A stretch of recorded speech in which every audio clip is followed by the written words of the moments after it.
नमस्कार। आज हमारे हाथ एक ऐसा स्रोत लगा है जो एक बहुत ही बुनियादी मगर मुश्किल सवाल उठाता है। सवाल ये कि क्या तरक्की, मतलब जिसे हम विकास कहते हैं, वो हमेशा सबके भले के लिए होता है? ये एक बड़ा सवाल है और अक्सर जवाब ना में होता है। हाँ, और इसी पर हमारा स्रोत है। विकास के विरोधाभासी लक्ष्य।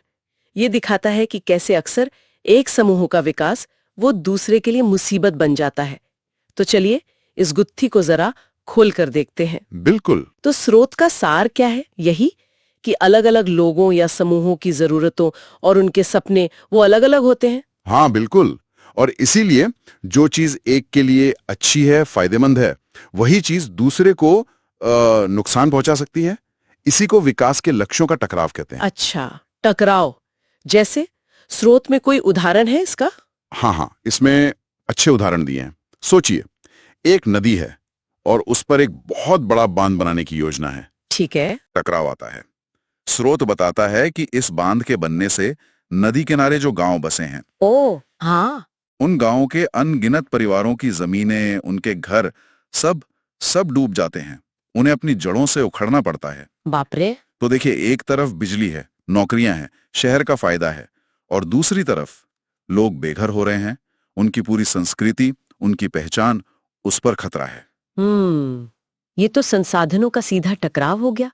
पानी और जमीन आखिर किसके लिए? बिल्कुल। और ये दिखाता है कि कैसे एक जरूरत दूसरे को पूरी तरह से अनदेखा कर सकती है। हाँ, ये सोचने वाली बात है। स्रोत में कोयला खनन का भी शायद ऐसे ही कुछ उदाहरण है। जी हाँ, कोयला खनन, बिजली कंपनियों को ज्यादा कोयला चाहिए। और खदान मजदूरों को रोजगार, उनकी भी जरूरत है। बिल्कुल, उनकी भी जरूरत है। लेकिन फिर दूसरी तरफ कौन है? जंगल में रहने वाले आदिवासी समुदाय, अच्छा। जिनकी जिंदगी, उनकी संस्कृति, उनका सब कुछ वो उसी जंगल से जुड़ा हुआ है। स्रोत इसी तरफ इशारा करता है कि खनन से ठीक है, ऊर्जा मिलती है, रोजगार मिलता है, पर उसकी कीमत क्या है? जंगल खत्म हो रहे हैं, जानवर उजड़ रहे हैं, और उन आदिवासियों की पूरी जीवन शैली वो तबाह हो जाती है। तो यहाँ सिर्फ संसाधनों की लड़ाई नहीं है। नहीं, असल में ये उससे भी गहरा है। ये ताकत का खेल भी है। स्रोत ये भी दिखाता है कि अक्सर जिनकी आवाज ज्यादा बुलंद होती है या जिनके पास ज्यादा संसाधन होते हैं, हाँ। विकास का पल्ला उन्हीं की तरफ झुक जाता है, भले ही उसकी असली कीमत कोई और चुका रहा हो। ये ताकत वाली बात काफी अहम है। मतलब विकास की परिभाषा ही शायद वो लोग तय कर रहे हैं जिनके पास शक्ति है। काफी हद तक। हाँ, स्रोत में हाईवे की भी मिसाल है, शायद एक और उदाहरण। है। तेज रफ्तार हाईवे। सोचिए, ट्रांसपोर्ट कंपनियों का माल कितनी जल्दी पहुंचता है, कार वालों का सफर कितना आसान हो जाता है। उनके लिए तो ये बहुत बड़ा फायदा है। समय बचता है, व्यापार बढ़ता है। सही कहा।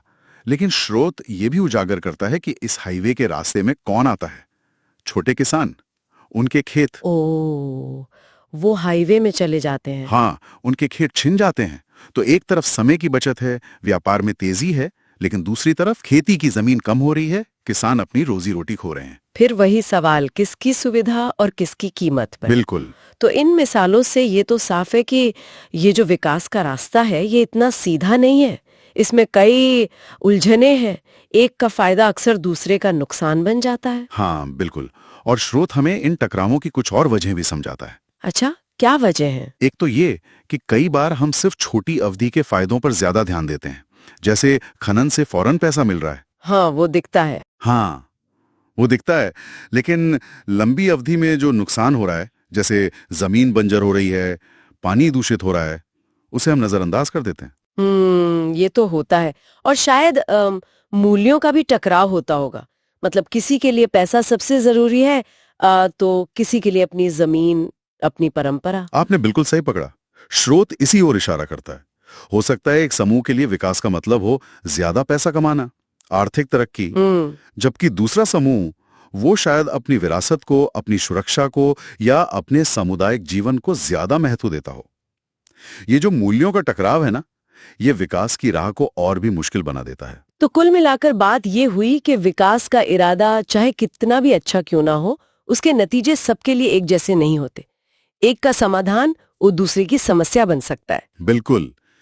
इसीलिए स्रोत इस बात पर बहुत जोर देता है कि अगर हमें समझदार और टिकाऊ विकास चाहिए, तो इन टकरावों को समझना होगा और उनका कोई हल निकालना होगा। हल कैसे निकलेगा? इसका मतलब है कि नीतियां बनाते समय सिर्फ ऊपर बैठे लोग फैसला ना करें, बल्कि जो लोग प्रभावित हो रहे हैं उन सब की बात सुनी जाए, उनसे सलाह मशवरा किया है। मतलब सिर्फ योजना बना देना काफी नहीं है? नीचे तक बात करनी होगी। बिल्कुल नहीं। स्रोत कहता है कि बीच का रास्ता निकालना बहुत अहम है।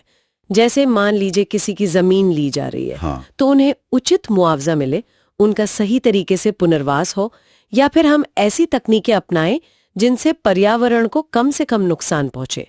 कोशिश ये होनी चाहिए कि प्रगति की कीमत समाज का कोई एक तबका ही न चुकाता रहे। ये संतुलन साधना, यह वाकई एक बहुत बड़ी चुनौती है। हाँ, बहुत बड़ी चुनौती है, और ये हमें एक जरूरी सवाल पर सोचने को मजबूर करता है। क्या सवाल? कि अगली बार जब हम किसी बड़ी विकास परियोजना के बारे में सुने, कोई बड़ा बांध, कोई फैक्ट्री, कोई हाईवे, तो रुककर ये जरूर सोचना चाहिए कि इस चमक दमक से असल में फायदा किसको हो रहा है। और कौन है वो जो शायद चुपचाप अनजाने में इसकी कीमत चुका रहे? क्या विकास का कोई ऐसा मॉडल हो सकता है जो सच में सबका साथ सबका विकास कर सके, न कि सिर्फ कुछ का विकास बाकी सबकी कीमत पर? ये सोचने वाली बात